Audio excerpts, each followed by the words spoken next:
Pues aquí estamos en presencia, una conversación, mejor dicho. Esto va a ser una charla de lo más informal porque Martín Guevara se encuentra actualmente de medianoche en España. Así que esto no es muy informal, eso es más bien una conversación de taberna que va a ser sumamente respetuosa, no nos equivoquemos. Vamos a, ante todo, hablar de temas que nos apasionan a todos y quiero que Martín nos diga brevemente quién es él y comencemos ahora. Por favor, dinos, hola, rapidito. Ajá. ¿Qué tal, Yamira? ¿Cómo estás? Muy bien, muy bien. Es que la introducción yo creo que fue un desastre porque es que como llevamos ya rato conversando, cuéntanos, ¿quién eres tú? Para nada. Perfecta, yo creo que es perfecto. Bueno, mi nombre es Martín Guevara Duarte, el segundo apellido, el de mi madre, y escribo en distintos medios. De ahí de Estados Unidos, Havana Times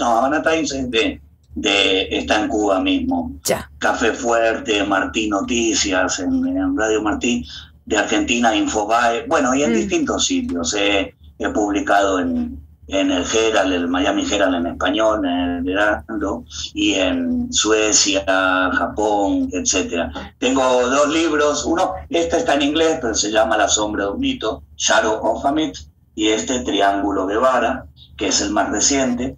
Y bueno, bastante gente en Cuba me conoce porque viví muchos años y siempre estaba en alguna manera en situación de marginalidad y lumpenismo, porque soy hijo de un hermano del Che Guevara, y en Cuba todas las cosas que tenían que ver con la familia de los pinchos, como se decía, la familia de los dirigentes, y sobre todo de esos dirigentes tan históricos, nos trataban de que cuidáramos mucho la forma, que no fuéramos estridentes, que fuéramos bien a la escuela, peinados bien, todo bien. Que fueran como un ejemplo, ¿no? Claro, yo era más de la generación del rock and roll. Para mí toda esa actitud era la misma porquería que había sido la burguesía, los mismos prejuicios, la misma basura, cuidado con los negros, cuidado con esto. Era todo lo que los hijos de los pinchos te metían en la cabeza, ¿no? Que parecía ya como una moralidad burguesa, ¿no? Tú te estás revelando de eso, ya. Se cambió una aristocracia por otra, entonces la familia de los pinchos éramos un estándar, un estatus mejor, y yo renegué de eso. Y aparte porque mi padre estaba preso, político en Argentina, comunista, ¿no? Mi tío ya había muerto. Es muy distinto a la familia de un pincho cuyo patriarca estaba vivo que si ya había muerto. La familia de Camilo Cienfuegos le pasaba un poco igual, porque ya había muerto. Ya el tipo no entraba en todas las corruptelas del establishment que le proponía el establishment. Sí. Entonces era impoluto. Y esta diferencia cada vez se marcaba más, cada año que la revolución iba pasando, se marcaba más con los dirigentes actuales. Ya en la actualidad ya ni te cuento, ya directamente tienen yates, empresas en el exterior, ya no disimulan, pero en aquel tiempo disimulaban, no querían que la gente viera. Entonces yo soy crítico, Yadira, y una cosa que te expliqué, que a mí me gusta mucho de ti y que nos une en el corazón, es la rebeldía y la fuerza para estar en contra de lo que se supone ya de por sí que es lo correcto y lo consensuado, lo que hay que hacer. Yo te sigo a ti bastante porque eres una persona que primero eres mujer y eso te da un plus de valentía al atreverte en estas cosas, y segundo, que vienes de una comunidad que es bastante monolítica en su pensamiento y en su manera de decir las cosas respecto de Cuba y respecto de Estados Unidos. Los que viven en Florida, cubanos, incluso amigos míos que no eran tan de derecha y ahora son ultracatuntra. Bueno, es que yo me quedo impresionado. Entonces me gusta mucho esta manera tuya de no tener miedo a tener una opinión distinta y además de buscar la verdad en el medio de eso. Pues yo era igual, pero en Cuba. Lo único que quizás no estamos... tú el barniz que usas para decir el que es malo o el que es bueno, que es Fidel Castro, yo lo usaba para decir que era malo, porque para mí era mi dictador, era el dictador de la sociedad que yo conocía. Pero claro. Creo que coincidiremos en que lo malo es que te impongan algo, no por lo que te he escuchado, ¿no? No, definitivamente. Por eso es que a mí me asombra, me da gracia y es trágico a la vez cuando tú observas una actitud dentro de algunos miembros de la oposición cubana establecida, lo que es la crema, las celebridades, ¿no? Que los 3 o 4 gatos que siempre están promoviendo y que se han invertido mucho dinero en ellos y ya, por lo tanto, están comprometidos y se espera un rol de ellos. Esas personas a veces fomentan como una especie de clubs, ya tienen unos cuantos seguidores ahí y entonces se va creando como una piña de gente que es de lo más rebelde dentro de Cuba, no, que no me toque el policía, que no me arresten ya de desacato, toda una expresión anárquica del más sentido puro de la palabra, pero cuando vienen a Estados Unidos, yo observo que adoptan una actitud dócil. Ya es el policía, mira, ¿dónde puedo besar la bota? ¿A quién tengo que doblegarme? Y nada más que tú presentas una leve crítica a algo que ocurre dentro de la ciudad de Miami, aquí en Miami-Dade, en Estados Unidos o en cualquier mundo, eres comunista. Entonces yo me asombro, pero es que no se supone que tú tengas una actitud rebelde dentro de Cuba y que una vez que salgas al mundo exterior te conviertas en un esclavo moderno. Entonces, eso fue una contradicción que da pena porque tú notas que han adoptado un rol, una actuación y que del todo no están libres. Porque si tú eres libre de verdad, tú te tienes que oponer, incluso si Trump te maltrata, porque ahora vemos que como han eliminado la ley de pies secos, bien mojados, ya el cubano no tiene ese estatus de migratorio especial, ya es un inmigrante económico varado en la frontera de México, que los están encarcelando y hay cubanos del sur de la Florida que se le están abriendo los ojos y descubren que, ¿sabes? El Partido Republicano a ellos realmente no les defiende sus intereses. Bueno, claro, si para Trump tú eres un inmigrante, para Trump tú eres un mexicano más. Porque para esa gente todos somos mexicanos. Tú y yo, todos, si hablamos español, todos somos mexicanos para Trump. Acaba de dar la tecla, mira. Ahí te di. Hoy mismo estaba hablando con Adrienne Miller, una Peter Pan que se fue en el año 64 a Estados Unidos, muy amiga mía, vivió en Kentucky, en Oregón, no en Miami, y conoce muy bien el espíritu del redneck, right, the rednecks, yeah. del centro, del que es bastante bruto, muy buena gente, pero también con 4 o 5 cosas metidas en la cabeza, que es muy difícil, de Kentucky, por ejemplo. Entonces me decía, mira Martín, aquí siempre hubo estas cosas, pero era un país de progreso. Últimamente nos hemos convertido, y realmente esto se está yendo para atrás de una manera tremenda. Pero lo que le asombra es el tema del cubano, porque cuando ella llegó a Miami, había carteles que ponían allow pets, but not Cubans. Entonces estaban permitidos tipos de mascotas, no solamente perros, pero no cubanos en algunos lugares en Florida. Esto también pasó en Suiza con españoles, no permitidos españoles, y ahora los españoles tratan mal a los inmigrantes. Los pueblos se olvidan muy rápido. Exilio histórico, del cual yo conozco bastante, incluso he presentado un libro, siendo sobrino del Che, en el Instituto Bacardí, y me respetaron mucho, y sentí una gran respeto, porque yo también voy de frente y voy a torear a plazas difíciles, pero no eran los que yo culpo más, porque quizás eso sí perdieron mucho y tuvieron que aprender a trabajar y les fue dura la vida y tal. Hay gente que sale de Cuba, que realmente algunos hicieron lo que tú dices, pero muchos no han hecho nada y ahora te dicen que eran grandes disidentes. Yo digo, chicos, ven acá, si hubiera habido 1 millón de disidentes, con mucho menos de 1 millón, hacían la revolución. Y además todo el mundo te dice que vivían muy bien y tal. Llegan a los Estados Unidos, también te voy a decir una cosa de Yadira, porque yo me crié en Cuba. Yo era argentino y sobrino del Che, y yo podía escupir en la cabeza a un cubano y el tipo no me podía tocar. Ser cubano era lo peor. ¿Cuántos años en total llegaste a vivir en Cuba? 12. Ya. Pero viví toda la época del dólar, de cuando empezaron a llegar los turistas, etapas decisivas de nuestra historia, sí.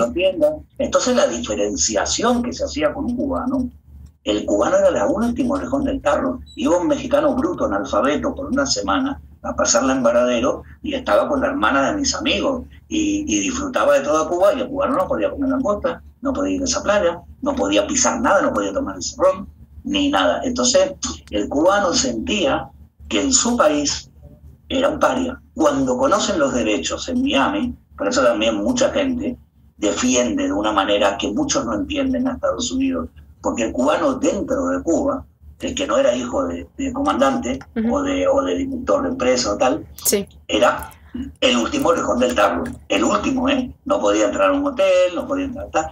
Entonces, pero tú te refieres ya en el periodo especial, en la época de los 90, donde se abre ya el turismo para sustituir... En el periodo especial. Se abre en 1976 la primera tienda en el Hotel Habana Libre, que se llamaba Easy Shop. En ese momento no podías ir con dólares, sino que tenías que cambiarlo en la caja del lobby del Hotel Habana Libre, los dólares, y te daban una tarjeta, como un cheque, que te lo iban descontando. Al cabo de unos 6 meses, en experimento, en esa tienda había relojes, Gine, Strauss, sí, de todo. Una tienda chiquita. Al cabo de 6 meses empezaron a abrir, después las diplotiendas, y se armó una estratificación de 7 tipos de extranjeros. El más bajo era el estudiante, que eran salvadoreños y angolanos, y los más altos eran los empresarios. Abajo estaba el diplomático, abajo estaba a veces el soviético, el técnico extranjero, porque tenía grandes beneficios, o el turista, abajo estaba el residente permanente, abajo el residente temporal, y abajo, como te dije, el estudiante. En el medio había uno que era el marinero, había una tienda para marineros. Fíjate tú que una jerarquía, sí. Esa estratificación existía en carnet. No te estoy hablando nada más que es una impresión mía. Claro. Cada uno de esos que te digo tenía un carnet y podía entrar a una tienda y otra no. Pero el cubano a ninguna de esas, a ninguna. Tenía que ver un pitusa, un blue jean, desde lejos. Y quería blue jean por eso, quería mascar chicle porque no podía. Tú sabes, claro, que cuando te dice, don't walk on the grass, tú lo que quieres es pisar el césped. Porque es esa prohibición la que lleva al rebelde, al espíritu rebelde, a querer hacerlo. Al espíritu, como tú dices, esos domesticados que van ahí, no, eso están tranquilos. Pero la gente lo que quería era eso, no es que quisiera comer chicle, porque en Cuba no había derecho, o no había escuela, o no había salud. Claro, pero eran los símbolos del diversionismo ideológico. Claro, te prohibían el chicle. Bueno, yo era amante del rock, de los Rolling Stones, de toda la música del blues, y entonces diversionista ideológico. Y eso es una cosa fuerte. Ahora bien, el primero que pone el embargo a Cuba es Kennedy. No es un republicano, o sea que están muy equivocados en Miami, mucha gente que habla por hablar. El segundo que recrudece el embargo es Bill Clinton, y además cuando tiran las 2 avionetas, acepta, era reticente a no ponerlo, pero acepta poner la ley Helms-Burton. Exacto. Que recrudece mucho, además las 2 cosas las hizo Bill Clinton. Entonces, decir que los demócratas le hicieron la vida fácil a Cuba es una gran mentira. Decir que el New York Times es comunista, que el Washington Post es comunista, que el Financial Times, son unos locos. Eran los periódicos más antisoviéticos y sobre los que se basaba. O sea que le llaman comunista a cualquier cosa, a un hippie de Asbury en San Francisco, a un rocker de la generación beatnik de Nueva York. Le llamarían comunista a todos los norteamericanos que han hecho cosas de progreso social en el mundo, a Rosa Parks, a la negra que se levantó del autobús. Le llamarían comunista a todos los que han hecho grande a Estados Unidos. Porque no se olviden que a Estados Unidos no la hizo grande tener dinero. Tener dinero tiene Kuwait, tiene Arabia Saudí, y nadie quiere ir a vivir ahí. La gente quería ir a Estados Unidos porque era libertad, porque tú te podías expresar, porque un director de cine podía criticar al presidente, podía hacerlo. Cuando no se pudo hacer en el macartismo, se echó para atrás y se volvió un país feo. Volvió a tener libertad y la gente quiso volver a ir, sobre todo por eso, y por el dinero, por ambas. Pero muy importante, por la libertad y porque cada vez que salía un derecho nuevo salía de Estados Unidos y de Francia. Estados Unidos y Francia. Pero, por eso eran dos cabezas de lanza. Si ahora se convierte en un país que empieza a hacer todo fascismo, todo mirar mal al extranjero, cualquiera que sea, sobre todo al de piel oscura, si se empieza a convertir en un país que empieza a reprimir más que abrir, a tener políticas de vigilancia y represión, deja de tener ese atractivo que tenía para todo el resto del mundo. Seguirá teniendo dinero, eso es indiscutible, pero el atractivo que tenía, ¿por qué la gente...? Sí, lo que es la dominación carismática, lo que es la cultura que atraía tanto a esos jóvenes que tú mencionas que se morían por tener un jean o mascar chicle americano, pero actualmente la izquierda se niega a entrar al mismo nivel de intensidad de lucha, de radicalismo que la derecha por muchas partes, Europa, Estados Unidos, incluso algunas regiones de Centro y Suramérica, están abrazando. En el otro lado de la izquierda, vemos que la izquierda simplemente se niega a radicalizarse, y no digo de llegar a ser los fanáticos, simplemente retornar a lo que es el marxismo, leninismo, trotskista, lo que tú quieras, que no sea centrista, porque la izquierda en Europa está muy centrista. La izquierda en Estados Unidos con el Partido Demócrata es centrista, tanto que a veces si tú miras muy rápido los confunden los partidos, la mayoría de la gente lo ve así, porque aunque sí hay una radicalización dentro de la base demócrata que se está viendo con Ocasio-Cortez, Ilhan Omar, todas esas otras muchachas de los Justice Democrats, sigue dentro de la izquierda ese gran temor de abrazar a la izquierda más radical, y más cuando la derecha continuamente ha movido el espectro político para que todo lo que sea un poquito de tema social, que tú nada más que hables de bomberos o de asistencia de cualquier tipo, nada más que tú menciones un retiro o darle a la gente el chance de retirarse, no a los 70 como llegó a proponer Marco Rubio, sino algo más humano, donde la gente sí pueda llegar, ya comunista, Mao.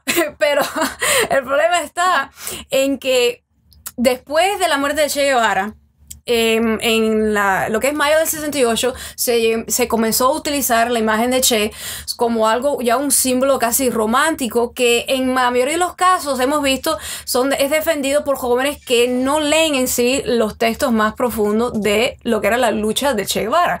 Incluso yo lo que me he dado cuenta es que demasiadas veces el tema de Che Guevara, la discusión alrededor del personaje, termina siendo siempre una apología de su vida personal o una crítica de su vida personal, que entonces tenemos las dos divisiones de lo que se dice en Miami, que era un asesino, o que si era hasta sucio, su higiene personal, que tú dices, no tienes más nada que decir, y en Cuba que se le idolatra de verdad, que hay personas que ateas, por ejemplo, que te dicen, pero mi apóstol, mi role model, lo que yo sigo son la enseñanza del Che Guevara, y ya sabemos que todos los cubanos siempre han dicho y seremos como el Che. Entonces cuando tú ves estas dos discusiones, yo a veces me pregunto, pero ¿existe, verdad, a esta altura de lo que es la división esta emotiva alrededor de Che Guevara, que muchas veces sacada fuera de contexto y fuera de época?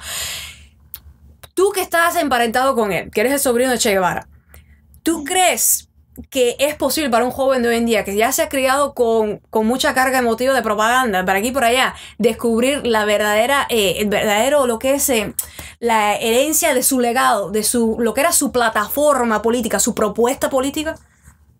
Mira, la respuesta sería muy larga, por eso vamos a tratar de ver cómo... Por partes, yeah. El tiempo de radio, el tiempo de los medios. Tenemos 30 minutos, así que... No, bueno, vale, pero... Gracias. Pero veo que eres una persona muy consciente, pero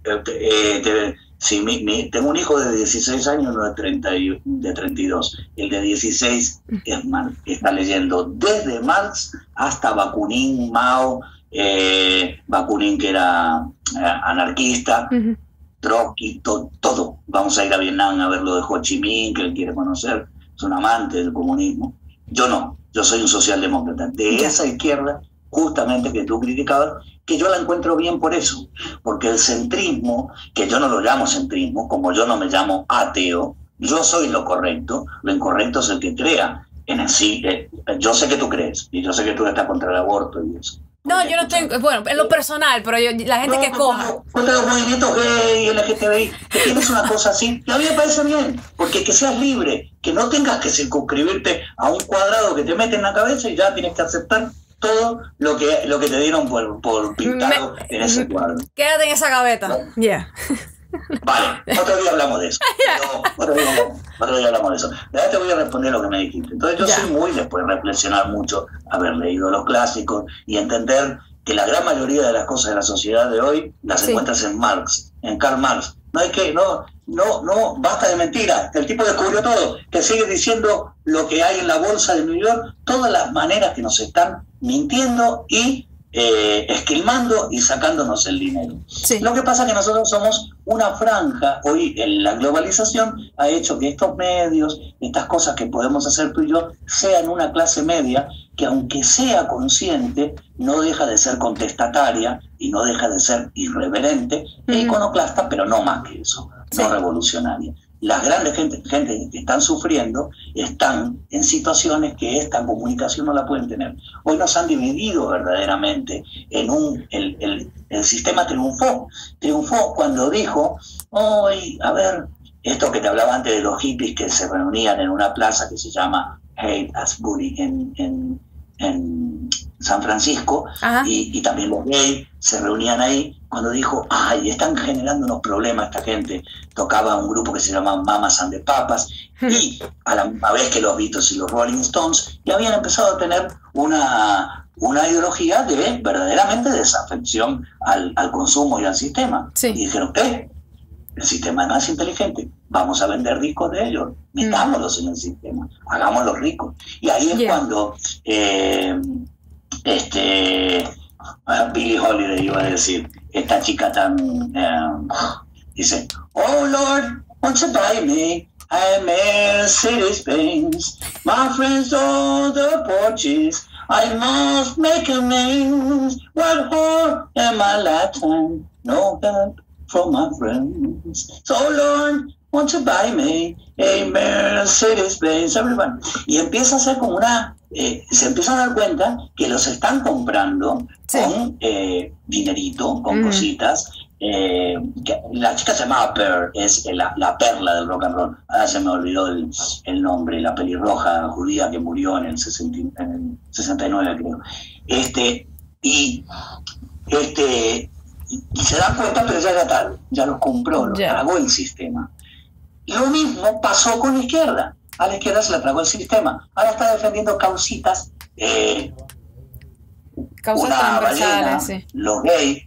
Tú sabes que mi tía me dice, ¿cómo voy a defender yo que se puedan casar los gays? Si todas las mujeres feministas de 1930 defendíamos que no haya matrimonio, que no te unan. Como ahora, fíjate cómo el sistema nos comió la cabeza, que lo de izquierdas es reproducir lo de los reyes, que era el matrimonio, en los gays. Entonces, ahora la izquierda, claro, es complicado eso, porque cuando, por ejemplo, tú ves que si eres feminista hoy en día, tú tienes que defender los derechos de las mujeres transgénero, que realmente son hombres biológicos. Yo digo, pero... Sí.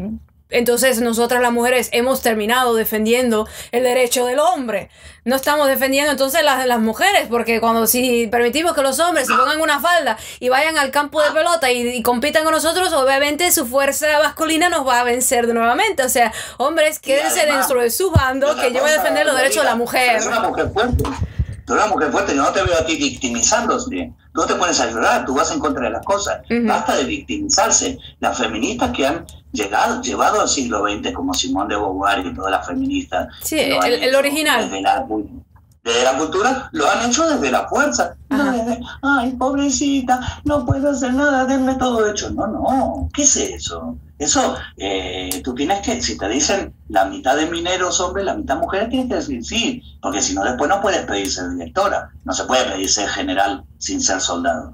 Y la misma, esa confusión que han metido, que han logrado meter en la cabeza de la gente, lo han hecho con el indigenismo en Latinoamérica, con la idea de todos los blancos son malos y todos los indios son buenos. Entonces, torcer, ya que había descontento, vale, vamos a torcer la realidad, que no es el que le está sacando dinero al pobre. Y ahora crear la idea de que los negros son buenos y los blancos malos, o los blancos buenos y los negros malos. Crear un conflicto de razas que no es la realidad.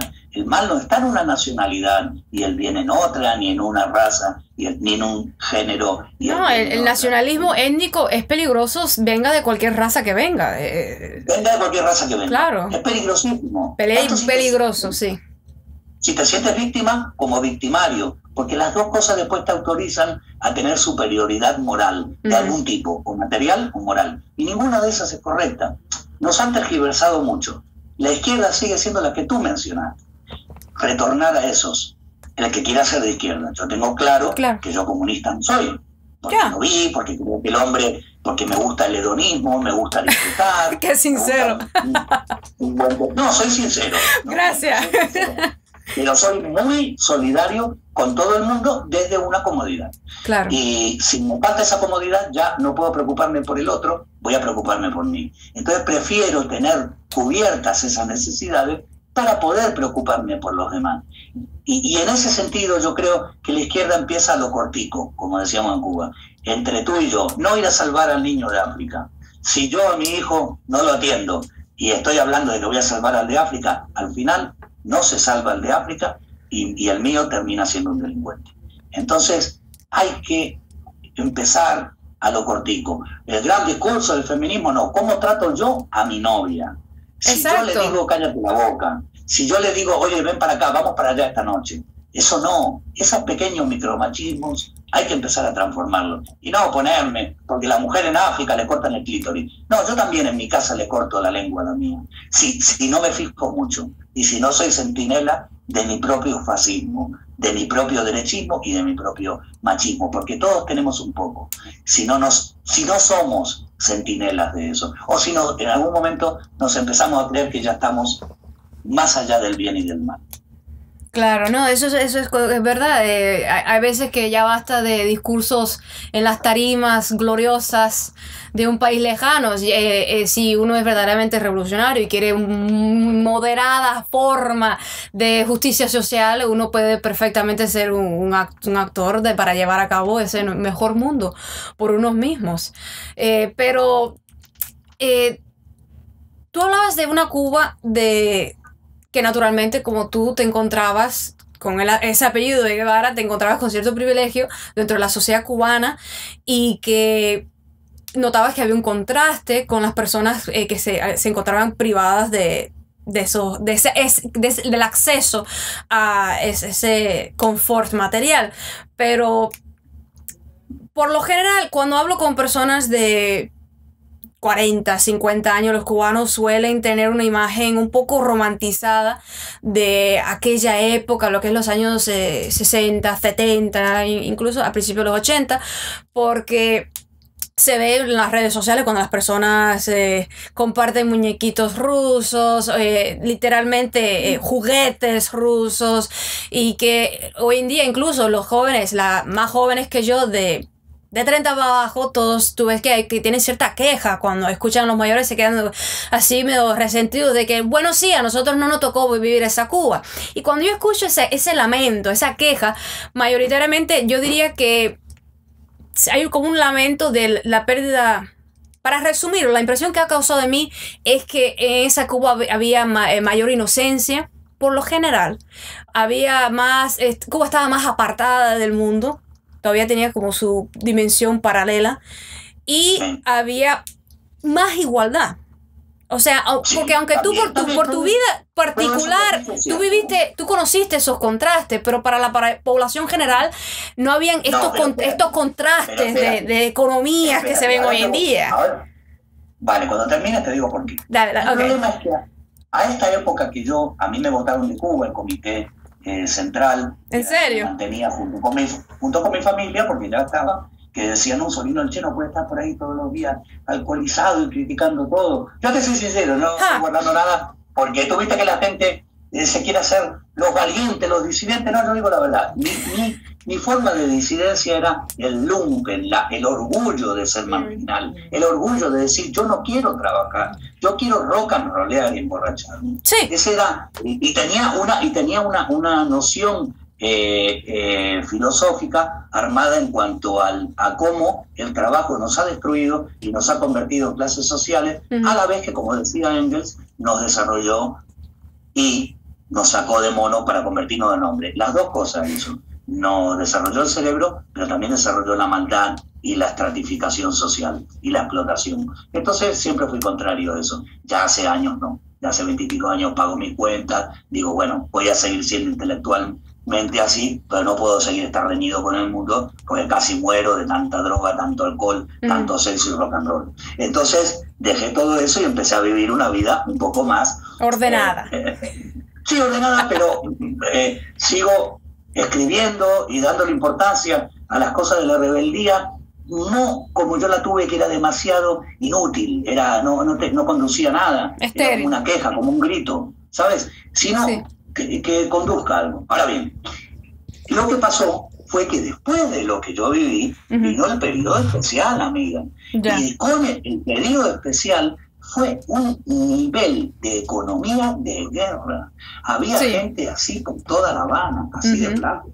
Estaban buscando, eran buzos, divers, en los latones de basura. Bueno, imagínate las cosas que la gente tiraba en la basura. No es la que tiran ahí en Miami. No. Cuando alguien tiraba algo que tenía un cachito de comida en la basura, no era carne, ni era pescado, era la porquería más grande que te puedes imaginar. Era tremendo lo que Fidel dijo. Bueno, Gorbachov se enoja con nosotros, nos quita todo, voy a seguir aguantando. Pero aguantando él no, aguantando el pueblo. Claro. Tomaba vinos de $400. Él tomaba vino de $400, aguantando el pueblo. Él no aguantó nada. Él aguantaba viviendo en el segundo hoyo del golf del Birmont Yacht Club, que había sido de la burguesía cubana. Ahí estaba el punto cero. Entonces, esa es la queja anarquista, lógico. Los dirigentes físicamente nunca pasan hambre. Esa es como la queja de la empanada de Maduro, que se estaba comiendo una empanada cuando hay hambre en algunas calles de Caracas. Una cosa es no pasar hambre el dirigente, otra cosa es los comunistas. El comunista somete al pueblo y le dice, vamos a pasar hambre por estos ideales, que yo los enarbolo. Eso es lo que hizo mi tío. Mi tío sí murió. Pesaba 50 kilogramos cuando murió. Murió con sus guerrilleros. No se fue a sobrevivir a lo que él hizo y a todo lo malo que hizo, o bueno. Dijo, esto lo hice, malo o bueno, tengo que morir con la causa. Eso hizo Ho Chi Minh. Ho Chi Minh vivió muy humildemente. Sí, ya te entiendo. Líderes consecuentes con su discurso. Tú tienes a José Martí, que hizo eso, que se podía haber quedado en Tampa, en cualquier parte del mundo, viviendo como un rey, se metió en o incluso podía haber preservado su vida para convertirse en lo que era inevitable, presidente de Cuba. Pero no cuidó de su vida. Aunque tú tengas otra visión, esto lo podemos discutir en Fidel, ni más ni menos. Podría haber vivido 60 años de rey de Cuba, de King of the World de Cuba, Castro, el rey de Cuba, una nueva prosapia. Entonces, esto, si no hubiera habido periodo especial, todo eso te decían lo mismo que yo. Había una sola marca de una cosa, había una sola de esto, no se podía hablar. El problema no era tanto económico, Yadira. El problema, si bien, como bien tú dices, había igualdad, éramos muy pocos los que estábamos diferentes, la gente estaba igual, trabajaba, ganaban 200 pesos, 170, y la casa estaba subvencionada. Hay que decir tres cosas muy buenas de Cuba. En toda Latinoamérica, tú ves niños viendo pegamentos descalzos y metiéndose tiros en una banda. Tiros con ametralladora. En Cuba no hay ni uno oliendo pegamento. Ni uno. No. Eso... Y en Cuba, algo que la gente a veces ignora, en Cuba hay mayor propietarios de viviendas que en ningún otro país de América Latina. Incluso, o sea, la gente es dueña de su residencia, de su hogar, de su casa. ¿Eso es una forma de propiedad privada o no? Totalmente. Cosa que aquí no somos, aquí no todo el mundo es propietario de su casita. No. Es el banco el verdadero dueño de tu casa. Yo he recorrido Estados Unidos y en el propio la City, en la parte de los bancos de San Francisco, cuando cae el sol, salen todo el mundo con los carritos de eso de la compra. Claro. Una cantidad de homeless que a mí me gustó. Yo iba caminando y dije, ¿y esto qué cosa es? Eran miles. Era una calle que se llenaba de homeless. No, eso en Cuba. Claro, no por eso tú ves que en estas ciudades ya el negocio es incluso alquilar un parqueo donde tú puedas estacionar tu automóvil para pasar la noche, porque se sobreentiende que hay miles de personas sin casas, están viviendo en los autos. Fíjate tú, entonces yo no voy a criticar eso de Cuba, hay que decirlo siempre. Incluso comparado con Estados Unidos, que es un país rico, pero con Latinoamérica, ni un niño oliendo pegamentos y tirando tiros con un arma. Ni una sola persona que se muera de una enfermedad y que no la atiendan con lo que pueden. Si hay crisis, con unas cosas, si no hay crisis, con otras, pero con lo que se puede. Ya. Eso es cierto, eso no se puede negar. Y la educación gratuita, ahí tengo cosas para aportarte. No es gratuita. Íbamos al campo a trabajar y a pagarla. Y además después se puede considerar todavía gratuita. Ya quisieran la gente de Estados Unidos, la gente joven de Estados Unidos pagar su carrera con ir a recoger unos tomaticos. Muchos jóvenes que estuvieran dispuestos a ese tipo de contrato social por tal de estudiar. No, está bien. Sí estarían dispuestos a aceptarlo. Es más, yo sería la primera en aceptarlo. Yo general, no, pero no podría ser como eres. Eso es lo que le digo a mi propio hijo que es comunista. Tú eres rebelde. En Cuba, el segundo día tendrías un manchón por rebelde, otro por diversionismo ideológico y a las 2 semanas estaría presa. Claro está. A mí me expulsan, tal y como mis jodedores siempre están diciendo que ¿por qué no te vas para Cuba? A mí me expulsan, votan a ir a jugar para Cuba y al otro día yo sé que ya yo estoy de disidente de alguna forma, una disidencia libre, auténtica, no pagada, pero lógica. Lógico que habría problemas porque cuando tú eres rebelde, tú eres consecuente con tu discurso. Lo eres en todas partes. Tú no contarías un solo partido, una sola voz, y que esto se hace por mis cojones ya, perdóname la palabra, y se acabó, y no se discute. Tú exiges mayor democratización y tú exiges que transparencia.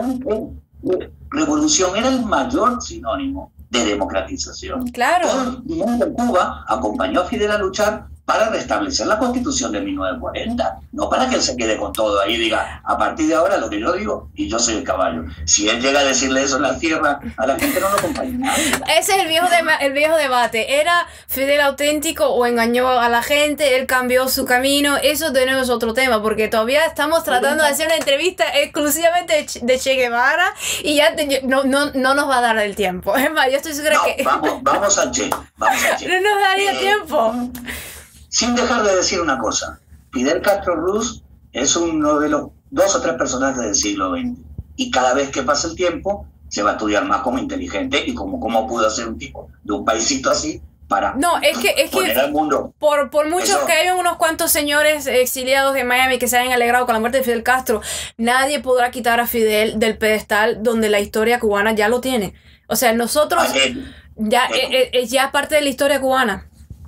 Eso es indiscutible. Ahora sí, para bien o para mal. Para bien o para mal, es parte de la historia. No podemos negar la realidad. Claro. Ahora bien, el Che fue una persona que al contrario, todo en esto era muy diferente de Fidel. Fidel tenía una capacidad de proselitismo, de convencer a la gente. Fidel te cogía a ti, a mí, a ti no, porque más o menos le tienes afecto. Pero me cogía a mí y me hacía seguidor. Te da 3 vueltas. Te envolvía. No. Fidel era un maestro. No te hablo del Fidel ya gaga y viejo hablando tonterías. Te hablo del Fidel bien de la cabeza. Entonces, ese Fidel logró hacer que Errol Flynn estuviera alucinado con él, Ava Gardner, Gina Lollobrigida, todo Estados Unidos, Hollywood lo apoyaba, la burguesía cubana lo apoyaba. Tanto es así que su esposa pertenecía a la burguesía cubana y la familia le dio mucho dinero. La mediana burguesía también lo apoyaba y una gran parte de lo que era la gran burguesía que estaba atado a la represión de Batista, no, pero una enorme parte sí, y convenció a todos los sectores, de ortodoxos, jesuitas, comunistas, del Partido Socialista Popular. Lógico, tú sabes, para convencer a las personas, tú tienes que creerte lo que tú dices. Tú tienes que creerte lo que tú dices. Sí, pero... Fidel, para mí Fidel sí fue auténtico. Fidel no fue una persona... Sí. Él creía en todo lo que decía. Yo sé lo que tú piensas. ¿Por qué? Porque lo vi en mis abuelos. Mis 2 abuelos... uno ya falleció, pero era una generación que se metía a lleno en lo que creía. Quizás el problema del nuevo hombre pudiéramos decir que no del todo creen las cosas. Hay muchas personas ya que ya tienen esa apatía, se han vuelto cínicos, cosa que no existía mucho. Sí, no, Fidel, vamos a ver, Fidel lo que sí creía es en el antiimperialismo, esa es la única cosa. Sí, y Che Guevara también. Tú no puedes creer en el jesuita y comunismo y marxismo-leninismo en el mismo momento. Pero sí puedes hacer una jalea ahí extraña. Él sabía, lo que te quiero decir, no discutamos porque bueno, pero sí me gusta que tengamos puntos de vista diferentes porque al escuchante de la radio le resulta mejor esto. No que somos dos que pensamos exactamente igual. Ya. Tú eres muy guapa, además de linda, guapa, de valiente, porque te metes en contra de lo de ahí y apoyas lo de Cuba. Yo lo de Cuba no, porque lo viví y vi que no era así. Pero te doy la razón en que no es el país que peor está del mundo. Cuando la gente dice eso, hay mucha pobreza antes de llegar a Cuba. Ahora bien, el Che era lo contrario, no convencía a nadie. El Che decía a la gente... Sí, era más reservado. Hay que trabajar trabajo voluntario, hay que sufrir, hay que tal... Y eso no cae bien, lógico, eso no vende. No era atractivo, no vendía motos. Fidel te convencía. Fidel cuando metió la bicicleta por el periodo especial dijo, vamos a vivir como holandeses. En vez de decir como vietnamita, era un maestro. Hacía que la gente creyera y en realidad la bicicleta cubana era bajo un sol de justicia, tremenda hambre. Pero él, vamos a estar como holandeses, él tenía una manera de decirte las cosas que la gente decía, vamos, Fidel. Y el Che no, el Che decía, cuando llegó a las guerrillas, no consiguió ni un solo guerrillero se sumara a su guerrilla, porque decía la verdad, acá vamos a morir la mayoría. Y esa no es una manera. No sabía ser político y mentir. La política hay que mentir, señora. No es posible hacer política diciendo la verdad. Entonces, proselitismo, quiero decir. El Che se dio cuenta cuando se quedó solo que sus éxitos se debían a Fidel, que Fidel era un maestro del encanto, del encantamiento, el haunting, para no discutir contigo, el haunting, aquella cosa de... Entonces Fidel te la mete en la cabeza, te da vuelta, te pone perfume, te mareaba y tú seguías atrás de él. Seguías el comunista, el católico, el ortodoxo, el burgués y todo. Después él se quedó con Cuba. Pero, ya, porque podemos estar, los dos estamos de acuerdo en que durante décadas la revolución cubana se sostuvo no porque fuese una dictadura impuesta sobre víctimas. El pueblo de Cuba apoyó ese proceso.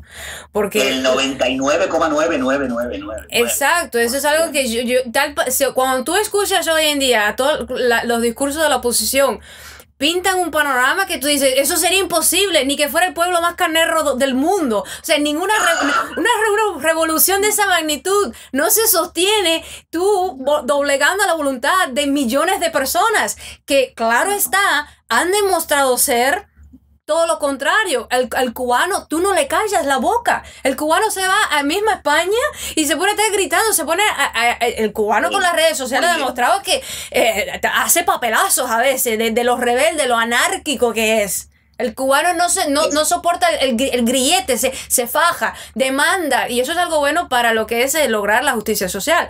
Tener una ciudadanía que demanda que se respeten sus derechos. Y lógico, yo le añadiría, y que también cumplas con sus deberes, porque no es solo demandar, tú tienes que dar también.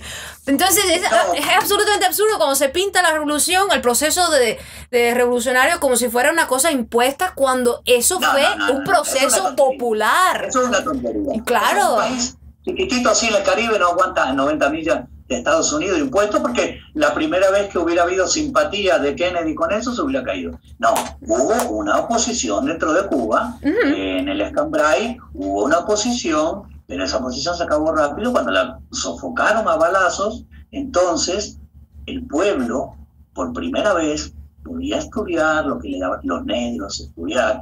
Eso no te lo dicen los inmigrantes cubanos de Miami. Mira, tengo una amiga que incluso, esta amiga que te digo, me dice, chico, ¿de dónde salieron tantos negros en Cuba? Antes no había. Le digo, no, Adrián, no es que no había, es que tú estabas en el Yacht Club, ahí no había. Ella me decía, yo solamente veía una negra, que era la criada. Claro, coño, es que no podían pasar de las Almendares, porque la policía lo sonaba. Sigue habiendo racismo y la policía los para a los negros más que a los blancos. Pero no es aquella cosa, está lleno de negros ingenieros, médicos, esto, lo otro. No, claro, Entonces, está. nadie puede negar. Hasta el año que yo viví, yo tenía disidencias con el poder, porque todo el poder, a todas las personas que ostentan poder, desconfío de eso, siempre, absolutamente siempre. No me gusta. No me gusta ejercerlo sobre la gente, ni que lo ejerzan sobre mí. Soy muy anárquico. Entonces no me gustaba eso. Pero debo reconocer, y la Unión Soviética también. Sí. ¿Cuándo iba a subir a la luna Valentina Tereskova, Gagarin? Hijos de obreros se hubieran muerto. Es un ejemplo bello. Muertos de hambre se hubieran muerto. Hoy, en Moscú, todos los que son de las repúblicas colindantes limpian el suelo. Ya no estudian ingeniería. No, sí. No, es lamentable cuando sabemos que esos procesos tuvieron sus errores, pero es lamentable cuando se utiliza una victoria trágica sobre procesos humanistas que ya quisieran muchas personas que se le hubiese dado mayor tiempo para que siguieran produciendo buenos resultados, porque lo que es trágico es cuando tú ves, por ejemplo, que el trumpismo trata de cerrarle la puerta a cualquier nueva propuesta, es que hay personas que están dándole la espalda a nuevas soluciones, porque cuando tú dices que criticas a todo lo que no te gusta, todo lo que parece que va a sacudir los cimientos del establecimiento, de que eso es comunista y no podemos probarlo, tú lo que me estás diciendo es que yo tengo que conformarme y tragar todos los problemas que yo tengo causados por el gran capital, por ejemplo, y por la avaricia y la codicia de lo que es la globalización actual, que yo me niego. Y tú y yo somos personas que nos negamos a aceptar los problemas causados por esas personas codiciosas, porque sabemos que con mayor democratización nosotros entre todos podemos organizarnos para traer un mundo mejor donde no exista el abuso y la mujer, las personas de diferentes, todos tipos de razas, de cualquier edad, puedan vivir sus vidas como les da como a ellos les complace mejor, vaya, como que vivan sus vidas como quieran, respetando la dignidad del ser humano. Eso, en mi filosofía, todos tus derechos terminan donde comienza, toda tu libertad termina donde comienza el derecho del otro, y que está inmediatamente más cerca de ti. Pero hasta ese punto, tú tienes todas las libertades que te quieras tomar sobre tu persona, sobre tu manera de pensar, sobre tu manera de afiliarte. Exacto. Solo que no puede colisionar con el derecho del otro, o sea, no es exacto. Por eso hay que limitar el poder de estas grandes transnacionales que nos limitan a nosotros nuestras libertades. Estas grandes corporaciones que destruyen nuestros derechos que hemos ganado gracias a los sindicatos, a los obreros, a la gente que no esperó a que el poder les diera algo, lo tomaron. Lo tomaron. Pero sobre todo ese ejemplo, Estados Unidos siempre tuvo las dos caras de la moneda. Fue un país imperialista, pero también fue el país más revolucionario junto a Francia. No hay que equivocarse, ¿eh? Estados Unidos fue el país que ha dado libertades y que la gente se empodera desde hace muchísimo tiempo, se empodera de una manera que logra transformar cosas en juicios, con leyes que se sacan, que el resto del mundo está muy detrás de eso. Bastante. Incluso tú eres muy crítica, pero todos admiramos cosas de Estados Unidos que con la corrupción son tajantes, con un tipo de corrupción, ya sé que me vas a decir que la gran empresa, ok, pero es que en el resto del mundo cualquier Madoff sería ministro y ahí está preso. Los violadores, aunque sean ricos, se los persiguen. En el resto del mundo, bueno, si es rico, venga, pase, tal. Entonces yo tengo una cosa con Estados Unidos que veo las dos caras de la moneda, su tradición imperialista, de imperio, del hemisferio hemisferio aquel, porque yo estoy en el de Europa, pero también las libertades que desde Tocqueville y desde Pensilvania también, que eran los cuáqueros tenían una forma de ver la religión con derechos de la gente, muy diferente de Europa, de la que habían escapado. Sí. Y trabajaban y estaban al lado del indio. No, sí, no podemos negar el bello espíritu de la disciplina laboral de Estados Unidos.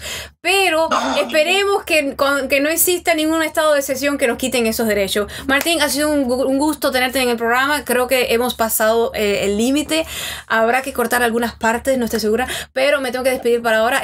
Han estado escuchando Moderna. Sin duda tendremos a Martín, si él está dispuesto, en otra medianoche para compartir con nosotros sus ideas tan rebeldes y tan propias y tan sinceras. Bueno, el agradecimiento es mío, porque es verdaderamente un gusto compartir contigo. Tienes un espíritu guerrero del que a mí me gusta. Aunque en algunas cosas no estemos de acuerdo, el espíritu somos hermanos. Yeah. Chao. No me colgue todavía. Lo que pasa es que ya estaba un poco preocupada porque yo tenía 2 cámaras y una se falló a mediado. Mi hermano la cambió y puso otra. Porque yo creo que hemos hablado por 1 hora. Literalmente hablamos por una hora. Así que ya. Esto es mate. Tú sabes que yo nunca he probado un mate.